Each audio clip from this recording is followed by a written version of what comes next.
Hello guys, welcome back to my channel. If you are new here, make sure you subscribe and hit that notification bell for more interesting videos. So today with me here I have Joe. Na tutaenda kuongea naye atumbie story yake, tupige naye and let's get into the video. Sasa poa sana. Uko poa? Niko poa. Yeah, I'm happy to be here. Mimi naitwa Joe. In full is Joe Moshiri Mwangi. Joe Mshiri. Sasa Joe Mshiri Mwangi ni nani? Joe Mshiri Mwangi is an actor. He's an MC. And also I call myself an entertainer myself. Yeah. So you're an entertainer? Yeah. Sasa tulikuja hapo ulikuwa unatupigia story. Sasa tuna kusikiza tu. The floor is all yours. So where do I begin? Okay. First of all, Joe Mushiri was born in Nakuru from a humble beginning. What I have to say is when I was mtoto, then I was never born as a normal kid. Ile venye unaonanga mtoto akizaliwa analia, I never cried like any normal kid. So ile nyuma daktari wanasema umekufa. But there's this one doctor alisema like no. Zile kenye walifanya, they took me by the leg. Hivi alafu they just wakanichapa. Then there was my cry. But little did I know that there was the beginning of some of my problems. So like mimi nilikuwa nasema I had a big head when kimdogo. Sisi hata sahi. I had a big head in kimdogo. I would say that I was disabled. I learned to walk when I was around 5 years old. Hapo ndo nilijua kutembea. Nilikuwa by then natembea kwa wheelchair. My legs were very weak. I had a very like nilikuwa nakaa mtoka na kuosha yako. So like mimi like nikimdogo, but I have 4 sisters. Sasa mimi ndasema thank you to all kwa sababu wamekuwa support kubwa kwangu. So when I was like growing up, I went through some very big troubles. Nikiwa mdogo, my mom was alikuwa anapigwa na dad very much. I remember there was this time my uncles came to stay with us for about 4 days. So I remember my mom used to wash their clothes. Nikimanisha their clothes, every kind of clothes you can think about. Are you kidding me? Like, your uncles were from your mom's side? No, or your dad's side? Dad's side. Also, they were taking advantage of your mom. Very much. I remember there was this time my mom alikata. My mom was literally beaten. Kupigwa. Like, and you, like your dad was that. Tuseme domestic violence ilikuwa inafanyika home and your dad was used to do it mbele yenu. My dad was a drunkard. Okay. So hata akiwa sober, he used to beat my mom literally. That was the time when I was around 4 years old. I can tell you my mama alikuwa anajua my dad alikuwa na wife mwingine outside their marriage. So my mama alikuwa bado anaenda kwa for that lady. But wait. Like alikuwa anaenda kuwork kama uko kama nani like? Let me tell you, my mom has 6 kids. So yes. The house we used to live in was very small. You see kalika sitting room kama tope. Your sitting room, take it half of it. Let's say half, kwa sasa ndo tunakaa hapo. Ilikuwa like a very tiny house. By then skuma ilikuwa nga 5 bob. Mama kwa nayo 5 bob. My mom used to, alikuwa anachukua tunguo wetu, alikuwa anaenda nauza. Anauza like nguo moja anauza kinde ile pesa anapata yeye mwenyewe kwa haikula. My mom never used to eat. Ile siku amesema ameishiwa, alikuwa anaenda kuomba kazi huko. Wacha tu nifanye leo kazi at least nipate kitu. So my stepmom was one hell of a lady. Alikuwa anampatia nguo zake za ndani. Nikisema za ndani, you know what I mean. So akikataa, she used to beat up my mom. Like alikombaka na audacity ya kuchapa mamako. Me, I'm telling you, the things that I used to see was very weird. I remember there was a time my dad kuna siku alinileta hapo kwake nikae, ndio. So hapo sitting room they used to do all kinds of nasty things. On your presence? Oh my god, on my mimi walikuwa nafikiria mimi ule kafala ati mimi sielewi. But I used to see every kind of thing that is happening there. Now up to okay, to ask this, but like up to this date, like do you talk to your your stepmom and your dad? Right now, we're not that in good terms.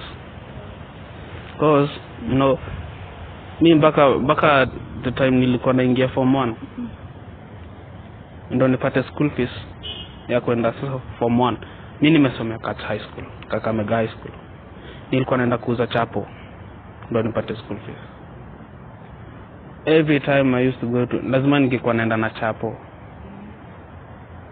In the 10 bob, and the money used to collect, me na my mom tunaweka kidogo.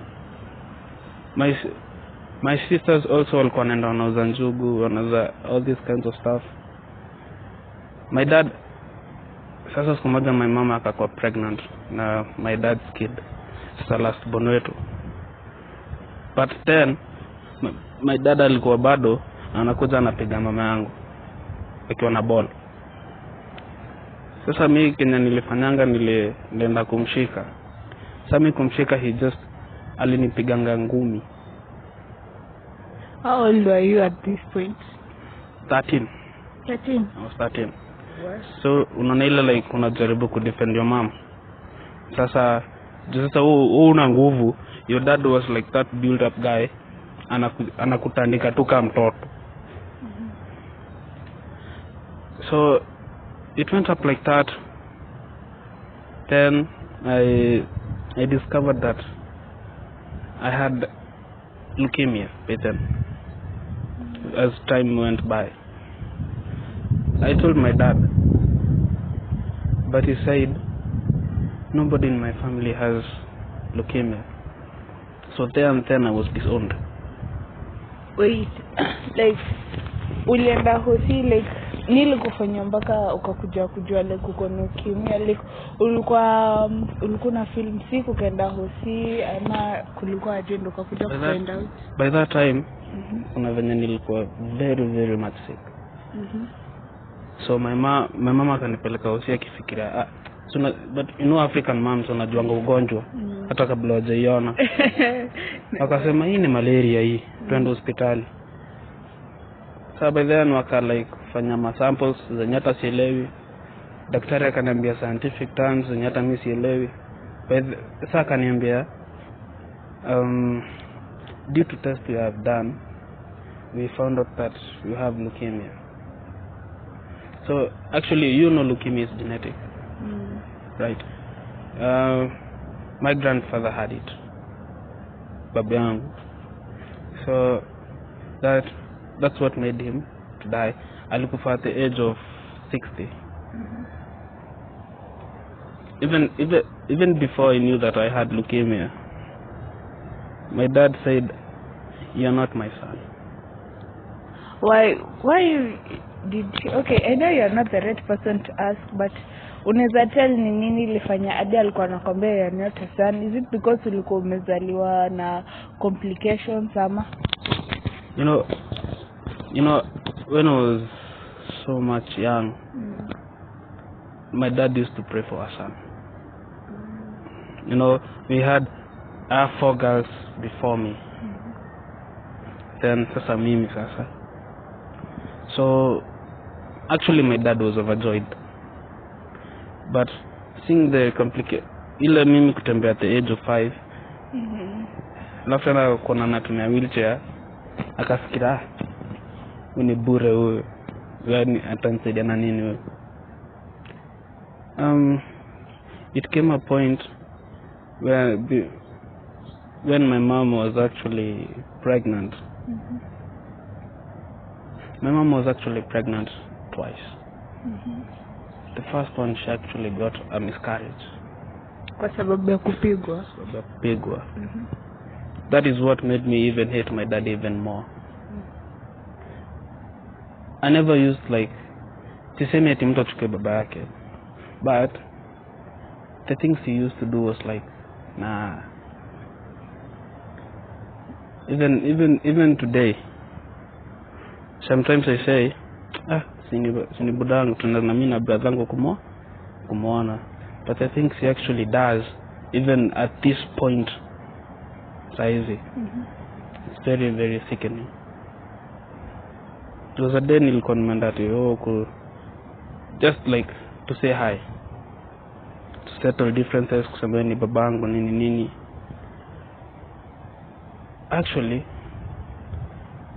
tukaongea, nikamwambia I have a girlfriend. Leo niko na girlfriend, hata anaitwa hivi. To my surprise, my girlfriend actually got pregnant. And guess what? Your father's child. But really? I swear that my dad did the unexpected. Like, did you introduce your girlfriend to him? Like, okay, me nili introduce my dad to my girlfriend once. Nikafikiria maybe tasahau hii story. Nikamwambia dad, met Sonia met my dad. Nikaisha hivyo. Now, how was your relationship at this point with the girlfriend? When nikuuliza swali. Ukipata chali yako analala na mama yako, what first reaction? Obviously, me for real, okay, what wanna react different. People react different in such situations. But then, like, I personally, like, okay, me for real, I'll hate my mom. Yes. Thank you. Right now, I lost contact of her. Mi kuongea ukweli, honestly. Mi nilisema I don't want anything to do with you. Friendship, niaje poa sana. Now, like, after find out that she was pregnant with your father's kid, like, before, after introduce kwa babako, like, ulikuwa na any fishy reaction, vile alikuwa na behave, ama alichange? That is before or after? After you've introduced her to your dad. You know, for the first time, you never, like, realize it. But when I realized that she was actually pregnant, I thought it was mine. I was happy. Actually, I was happy. Because I thought, I have a son or a daughter maybe. But after around 6 months, that is when I realized you're having kids with my dad. Na like alikuwa na behave like everything is normal. Alikuwa najaribu like all the way kuficha. But niliona like so mimi najua namba ya my dad. Niliona my dad anampigia kwa simu yake. Okay. Mbona my dad anakupigia? Akaniambia like maybe anakutafuta. Si akona namba yangu. Nakuleta. Si yani like mbona asinitafute? Okay, like I went and confronted my dad. Nikamuuliza kuna namba ya demu yangu how? Na at first time akimita kuchukua namba. like kama ulitulia ndo kama introduce, hi dad, this is my girlfriend, blah blah blah, na hiyo story kaisha hivyo. Like the rest would you like ulikuja tu to your surprise that she's 6 months pregnant with your dad's kid? Actually I never realized that hii kitu itakuwa like that. Ati anajua teru expect ni mtu mwingine. But your dad, it never came across my mind. Like at my dad atakuja kufanya the worst.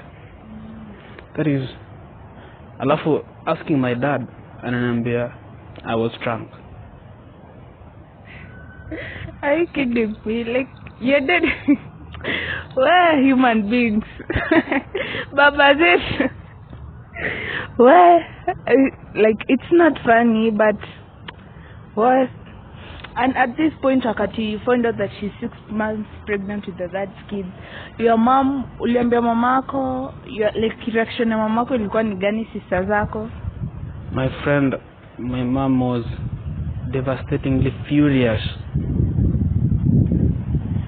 My mom was like so mad that at a point she fainted. My sisters, on hearing that, hey, all hell broke loose. So they went and confronted her. But you know, like, my dad is a cop. Okay, Mr. K, like, koribia makarao sifa, like, they're good salute karaos. But atile like mi wezi nishika. So, you can't do anything to me. In fact, I'm your dad. So tukanililala naye, so what? Me on hearing that, oh my god. Mimi like nilisemanga me getting into another relationship, oh my god. Help me. Na sasa sahi health condition yako kwaje? Right now, like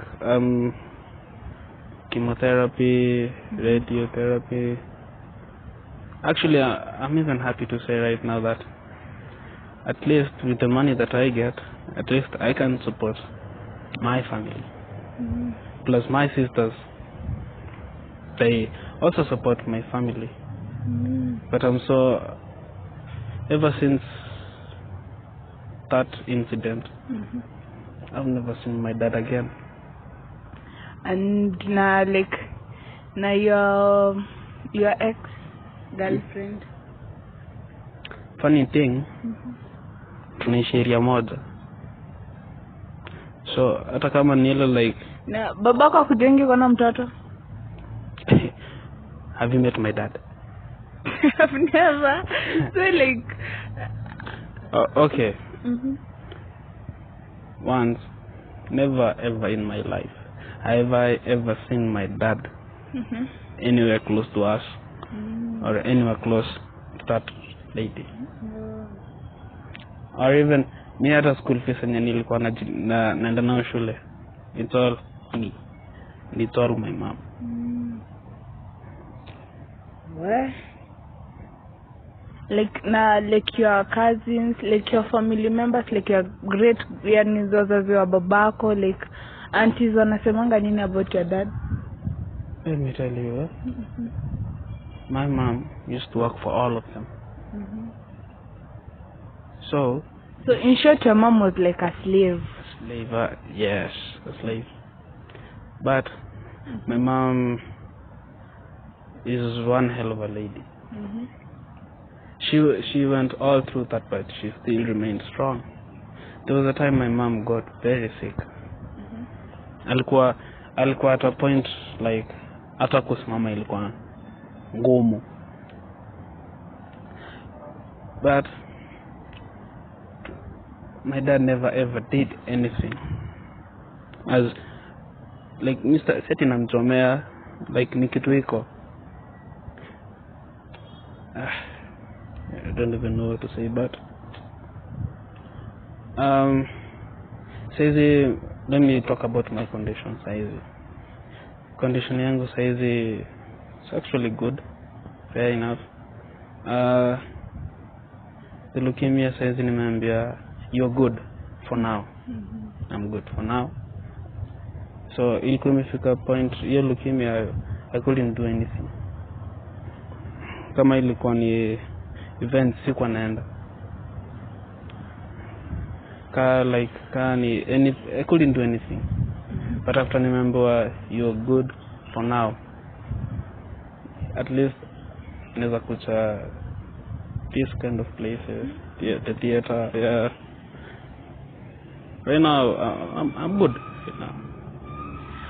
Na sasa like nini kufanyanga like ni like your mom and your sisters ndio mliamua kukuja Nairobi kutoka Nakuru, ama wewe personally maybe ulikuja tu because of this art and stuff? Actually, the first time I ever came to Nairobi was 2017. That was the first time I ever came to Nairobi. The thing that brought me was nilikuwa nataka kutoa familia yangu from ile shida wako nayo to this good life. The first time I ever started a gig, I started doing set books. That was my ever first gig. I did set books. After set books, I ventured into now MCing. I did a couple of, but the first ever wedding I ever did, I never got paid. Why? So najua ile like umerukwa, like wamekuruka. Sasa like wanakuambia kijana ile pesa tulikuwa tukupe, kuna mtu mwingine amekuja akasema yeye ndo alikuwa anafaa kwa MC. Like all those kind of stuff. You get. So after that nikaingia ya pili. So ya pili nilipangwa 2,000. So ikaenda hivyo saizi like Not a better place. Not a better place. Thank you God. So like say seeing your mom vile maybe yako na vile mnaishi like say, do you feel like you have done something? Like right now, for now at least I can't say my mama has a house. I can't say that my mama has a car. Prayer works. Ni God too. Prayer works. Na ushaongea na step mama wako? Okay, honestly now. Na uko na step siblings? Yes I do. But do you talk to them? For them, yes I do. Because I can't say it's their fault. We talk, we are good terms. They are my sisters and I love them so much. Tunakonga in communication na wao. But ikikam kwa the mom, it's hard. Ni sawa. Now you as a man, as a boy child, like going through all that, like when nini unaweza penda like say maybe upate na partner wako soulmate like acha kunipea because you never know. Umesema prayers work. Yeah. What like maybe you have been praying for the right person alafu akuje, like what difference will you want to make in you, maybe in your marriage or in a relationship? One, trust. For me to enter in another relationship, that is trust works. Kwanza tuanze hapo na trust. You know, the first relationship ilienda like trust yangu ilidai kabisa. Now trusting another person is very hard. Now so my marriage for me to work, I need mimi nitahitaji jug mzima ya trust. Ningupo Kanairo. Nakwambia Kanairo. Kanairo. Imekuonyesha. I'm telling you. Kama mimi hata saa zingine hata kukula nilikuwa naonanga siku mrefu. Kwanza nilikuwa na kujanga theater. Naenda hapo sina kitu kufanya. Saa zingine hata like auditions unafanya auditions umekataliwa kama mara 15. Haujakula asubuhi, hujakula lunch. Sasa unafikiria tu like niko na ile 30 bob yangu na tu kula tu like kagidheri. Yeah, mostly. That's like na sasa Sonia, was she your first girlfriend ama after maybe high school and stuff? Okay, after high school. Okay, so najua tu ile high school stuff. Lazima tupate tu kademo kwa high school. So after high school, so that's how I bumped into Sonia. Actually we met actually meaning on my way to the theater. Nilikuwa na kamili theater. So actually when we meet tuka click. The rest is history. Yeah. Wow, that's so cool. Like you, like more like all going all three. Hey, what? Going through all these, like you as a person, like nini imekufanyuka kwa nani, like kuna hiyo difference imemake in your impact imemake in your life, though it's maybe a positive impact and imemake in your life. Okay, ile past yenye nimekuwa nayo naweza sema imenifunza lesson. I never want my kids to go through that shit yenye nimekuwa nayo. So naweza like kama ni mtoi wangu wa kwanza, I'll want him or her to have the best life yenye mimi sijaipata. Sasa hila shida ati mimi niko mlevi alafu nakuja kupiga wife wangu. I don't want that kind of problems. Yeah. Na so far so good, like tukiangalia story na nini domestic violence ni kitu campaign imelast like imeka like ni kitu imekaa for a very long time yenye inaishi ikifightiwa. You as a person, what will you say about that? About domestic violence? My friend, that is your wife, first of all. If you know you're going to beat your wife in future, why marry her? If you know you're beating your wife, stop. It's probably beating if you beat a woman, you're being a coward, actually. Why call them cowards? Why fight? Can't you resolve your issues as grown-ups? Why fight? Actually, why fight? What do you tell young people when you're in marriage? So, to the young people who are in marriage, the Bible says, man, love your wife, and woman, respect your husband. So, minazambia like, if you guys mnaingia kwa marriage, make sure you have the right person next to you. So that's all. Misna mingi kwambia. Yeah, that's so cool. Na tumesikia story yake, like as I personally naweza sema it's a very difficult situation vile like umegrow childhood yako like ni hard lakini but thank God for this time umekuja. Na great things are happening, so like usi give up in life. Kama umepitia yote na still bado ulitoka kwa wheelchair na sasa uko hapa, it's just God. Yeah, and that's it for today. Till next time, bye.